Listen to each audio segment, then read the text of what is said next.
Right, so today we're going to make a peach dump cake. It doesn't have a particularly nice name, but hopefully it will turn out nice. We are keeping it real because the only measuring cup I can find is a quarter. So we're going to be having to use it a few times. Right, Sophie, we need a cup and a quarter of flour. So how many quarter cups should I use?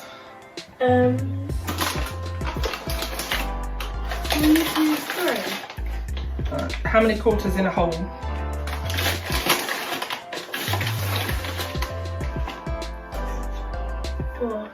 And then we need another quarter, so that'll be 5. 3, 4. This is a very rough recipe, so 5. Jaden, we need 1 whole cup of sugar. So how many quarter cups will we be putting in? 1 whole cup of sugar. How many quarters? How many quarters make 1 whole? 4? Yeah. So I've got a cup and a quarter of flour. We're using plain flour and adding things to it, but if you haven't got plain flour, you can use self-raising instead. So we're adding 2 teaspoons of baking powder. I'll get the lid off. And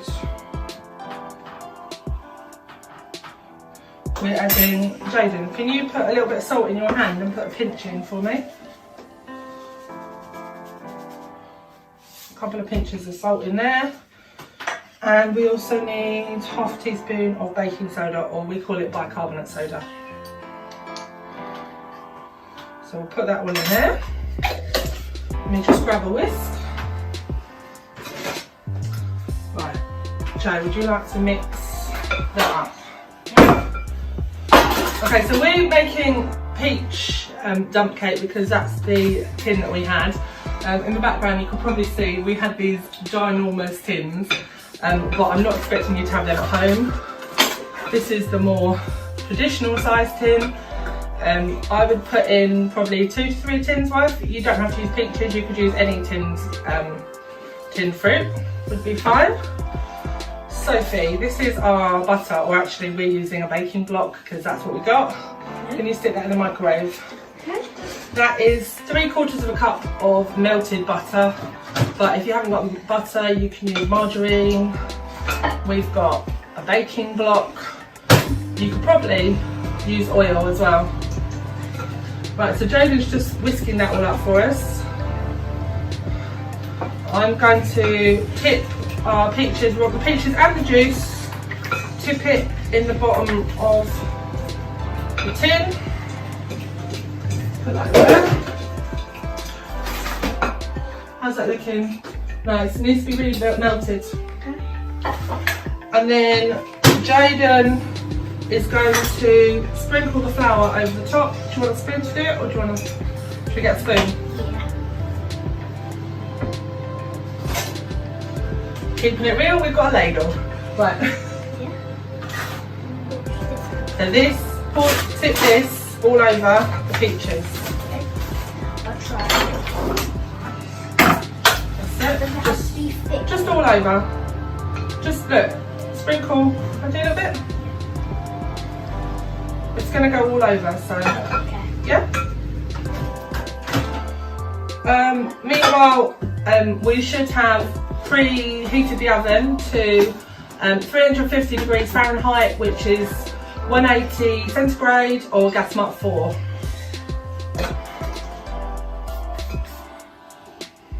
That's it, sprinkle that all over. This is a really simple one and it's alright to get a bit messy. Obviously we've all washed our hands first. Oh, that's alright. That's alright, doesn't matter. Do you want me to tip this last bit? Yeah. Yeah? You ready? Yeah. Right. If you just kind of like use the ladle to just sort of smear that all over. How are we doing, Soph? Good. That looks brilliant. Right, bring that over.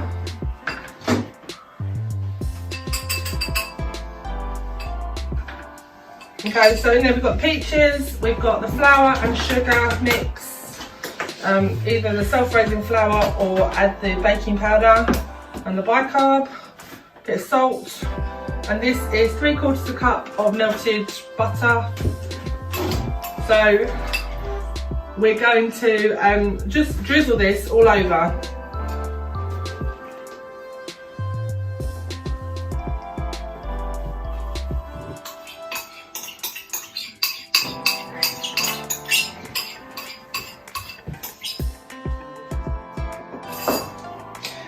Okay, and it just says just shake the pan a little bit, spread the butter out, wiggle it around. It looks really ugly, but don't despair. Right, we're ready to get that into the oven now.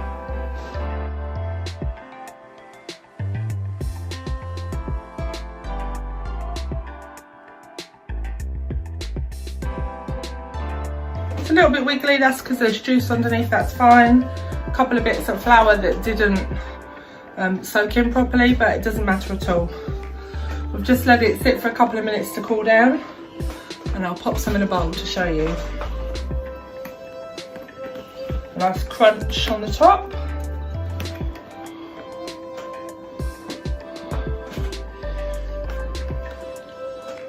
Add some peaches, and I'll pop some ice cream with that. And then just drizzle a bit of the peach juice over the top. And there you have it, peach dump cake. Please let us know if you make it or make a different variation. You can use different tins, and we'll include a written recipe along with the video. Hope to see you soon, bye.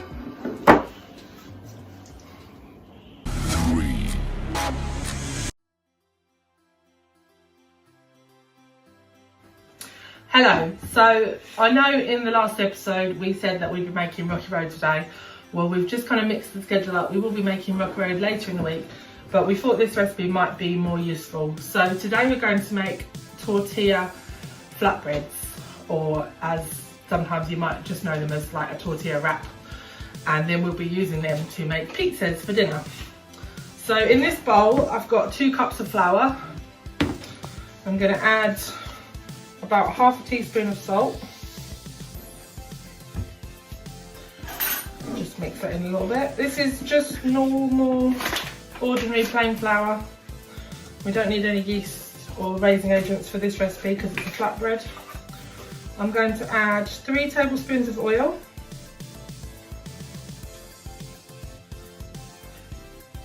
Any oil will work. We've just got some olive oil here, but any vegetable oil should work fine. And this is 3/4 cup of warm water. I used some, about half from the tap and half boiled water, just to kind of get a warm in between mix. I'm going to start adding the water gradually.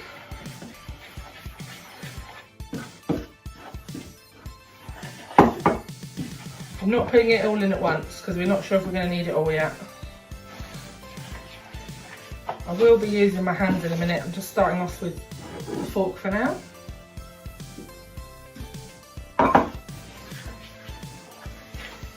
Careful. And just use your hands to start to bring the dough together.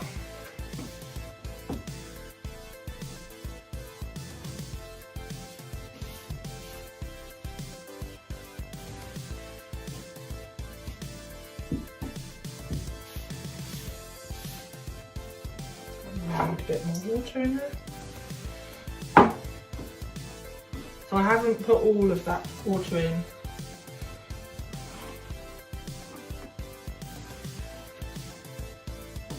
Almost a bit sticky. I'm just going to turn this out onto the table to bring the rest of it together.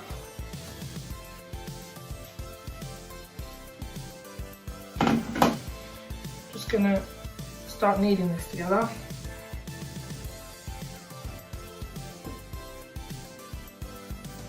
Pull the bits off your fingers. Washed our hands before this, of course.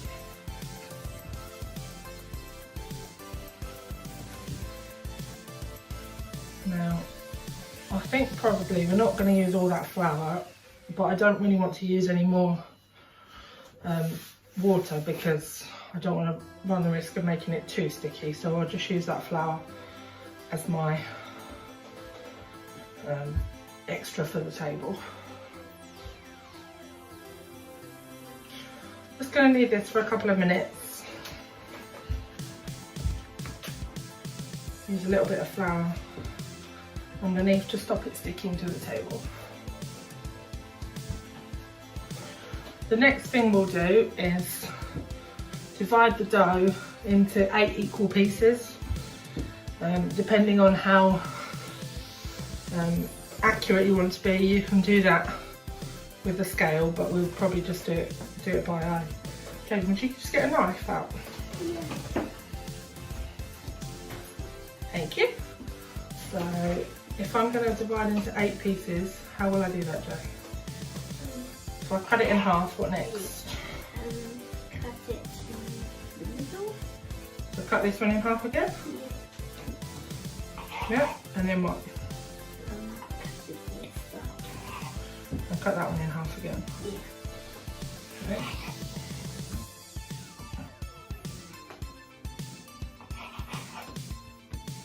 Check how many pieces we've got. Yeah. 1, 2, 3, 4, 5. I'm just gonna pinch a bit of that one. 5, Try and make it even. 5, 6, 7, 8. Okay. So I move them all out of the way a minute. Let's move these over here.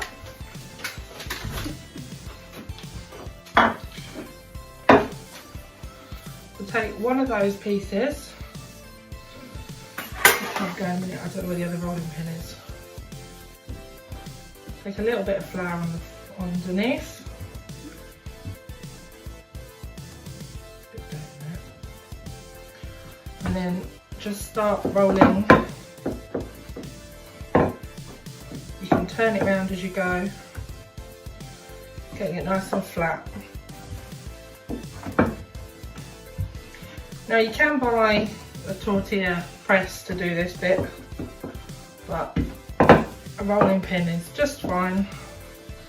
If you haven't got a rolling pin, you can improvise with a bottle or jar. Plastic's probably a better bet than glass, but just be careful. I've even seen people do it with a wine glass before. So that's getting really nice and thin.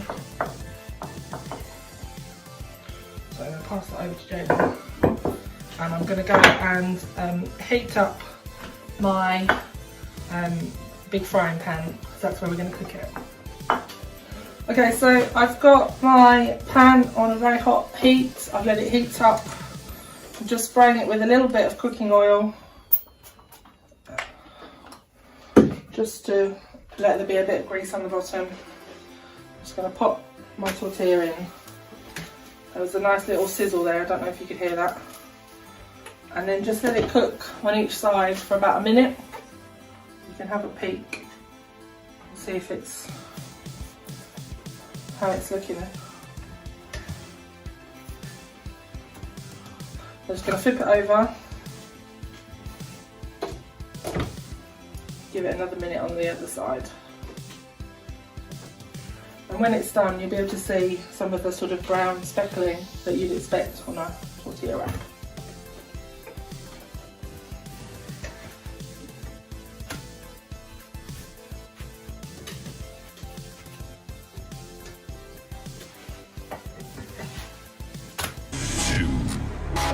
Hello, so today we will be making mincemeat flapjack.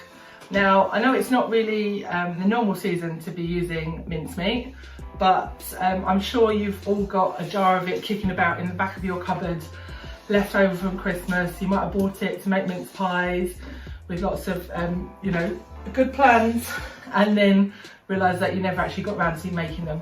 So, we've measured out all the ingredients today already, but we will tell you what we've got as we go along.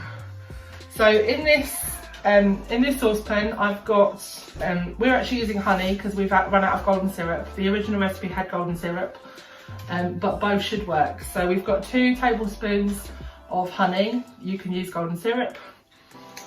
My little tip for measuring out things, sticky things like syrup, is that if you coat the spoon that you're using with a bit of oil first, then when you put the honey on, it will just slip off and it's a lot easier to measure. So there we go, 2 tablespoons of honey. In there I'm going to add 4 ounces of the baking block, because that's what we've got. You can use butter or margarine. You pop that in the bin. And I'm also going to add, I think it's 2 ounces. Yeah, sorry, 4 ounces, that was 4 ounces of butter, 2 ounces of demerara sugar. Now, if you haven't got demerara sugar, brown sugar would work. To be honest, you probably could use granulated sugar if that's all you've got. This demerara will just add a bit more of a sort of caramelly taste. So I'm going to put all of those into the saucepan together. And now I'm going to take you over to my hob and we're going to just warm them gently on a low heat until they are all mixed together and melted together. Okay, let's take you over here. Okay, so I've put the hob on to a low heat because we don't want this to boil or heat up too quickly. Children can be involved doing this, just be really careful because obviously you're using a hot oven. We're just going to carefully stir it together so that the sugar and the syrup all melt together and the butter or margarine just melts into a nice gooey mix.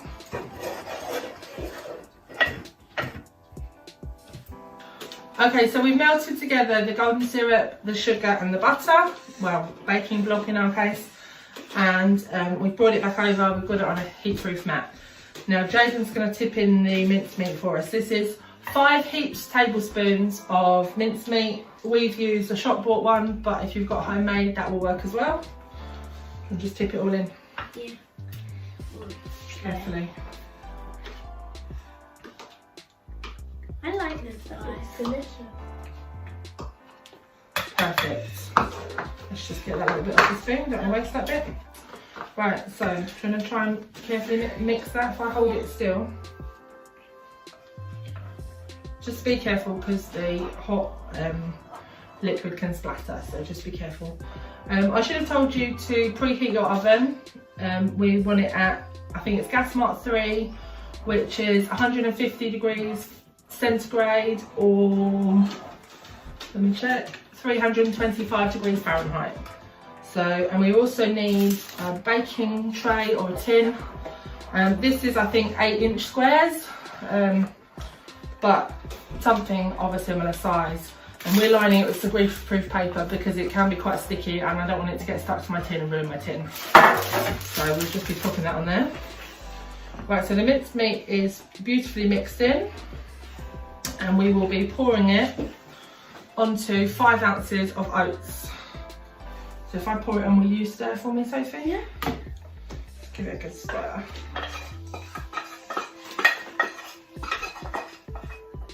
There you go, let me move these out of the way. That's it, so stir it all up until it's like completely combined.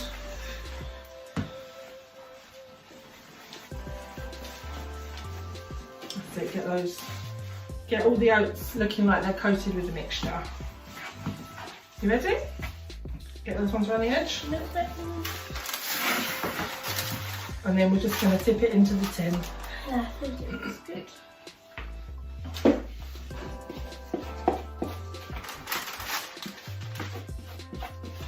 I think this is quite a nice size recipe. It doesn't make loads and loads, so you've got to eat it for a week. But it makes enough for a family to enjoy. Jane, could you just get me a metal spoon out of the drawer?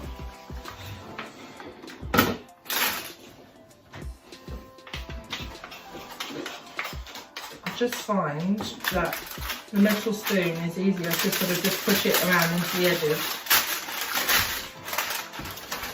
I'd almost say that this tin is slightly on the big side. So if you've got a 7 by 7 inch tin, you could do it in a round cake tin.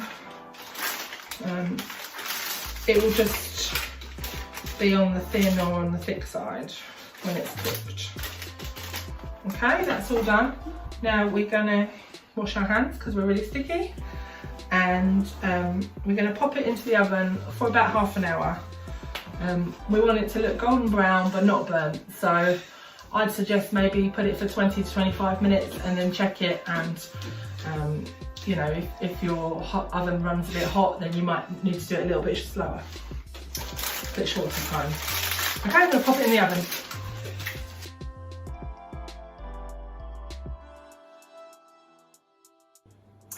Okay, so we've taken our flapjack out of the oven. It probably had about 28-30 minutes.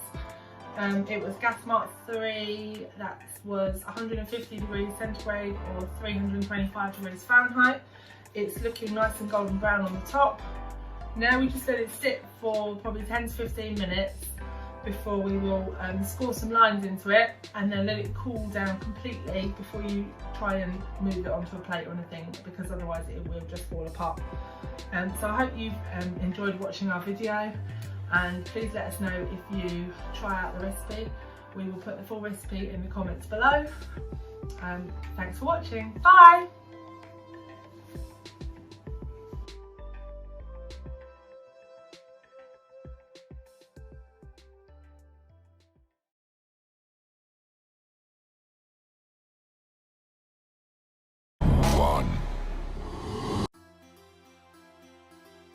We're finally making Rocky Road today.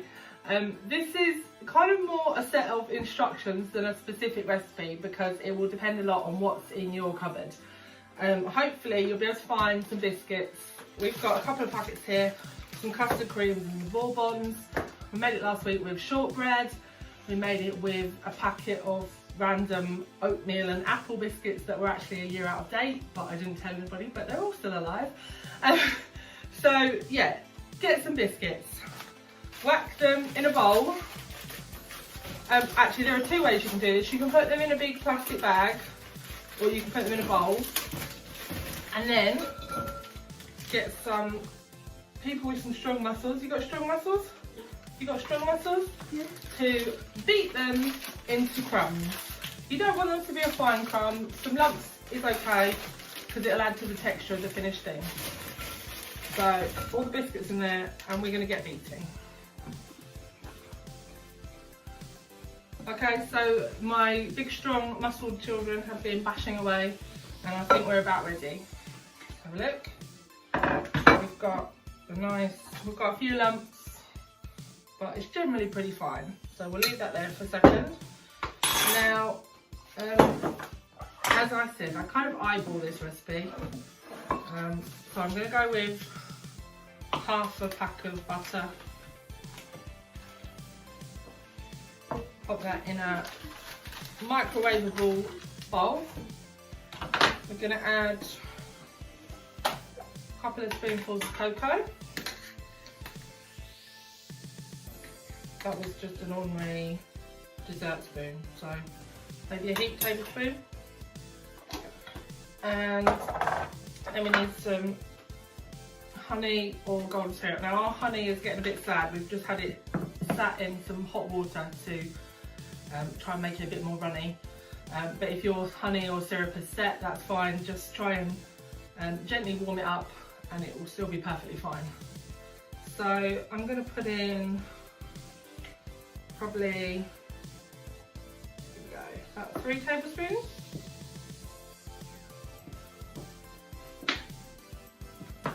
It's coming out quite thick and gooey, but it doesn't matter.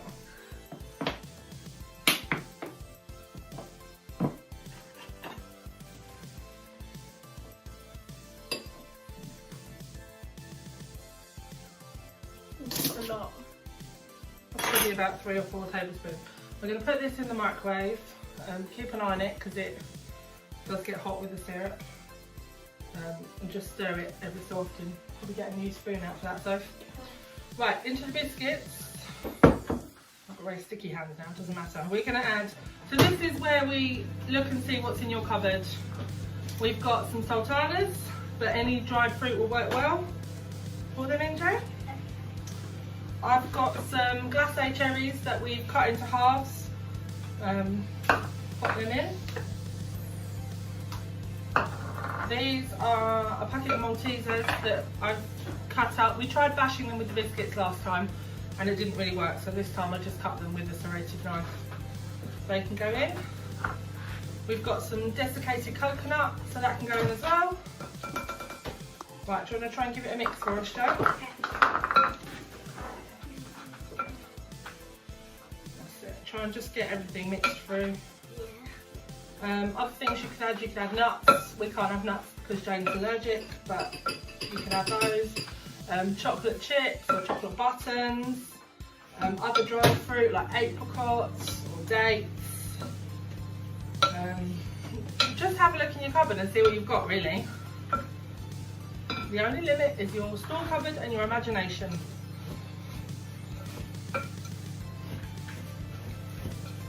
So how are we getting on, Soph? Is that getting melted? Yes. So I've got a tray here. I stick in some greaseproof paper because that just helps to get it out again. And then we're going to have some chocolate on the top.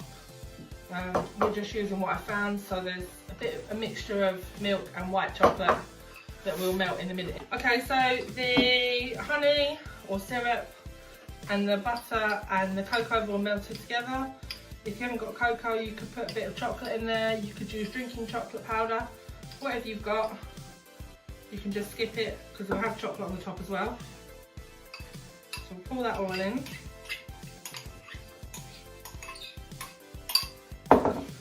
And give it a mix. So you want, at this point, you don't want it to be runny, but you want all the biscuits to be coated.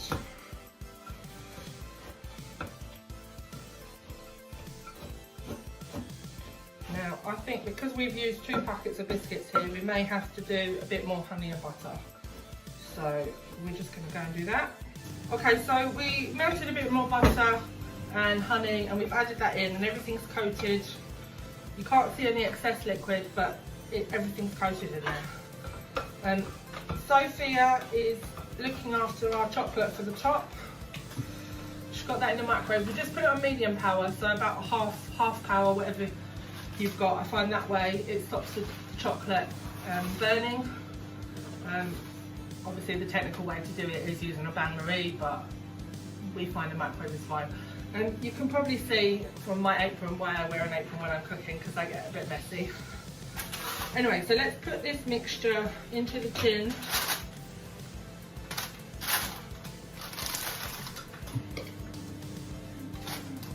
You can do it just straight into the tin, but I like using the greaseproof because it stops it getting stuck in there.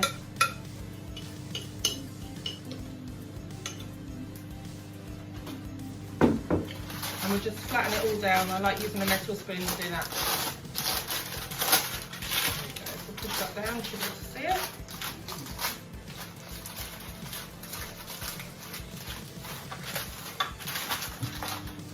Just making a nice flat surface for the melted chocolate to go on. How's the chocolate coming, Sophie? I'm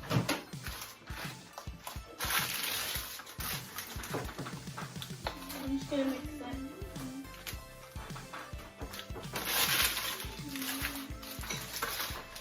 So there's our rocky base. Then some melted chocolate on top. Okay.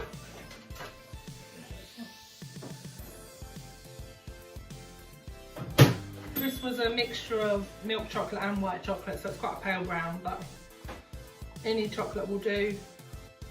We had an Easter egg that we threw in there, a couple of halves of bars of chocolate. It'll all taste delicious. And then we just spread that out over the top. And now, unfortunately, you won't want to eat this straight away. It needs to go in the fridge to set, either for a few hours or better still overnight. And then you have to try not to eat rockaway for breakfast. If you try a recipe, do let us know. Let us know what variations you put in it and how it tasted. We hope to hear from you soon. Bye!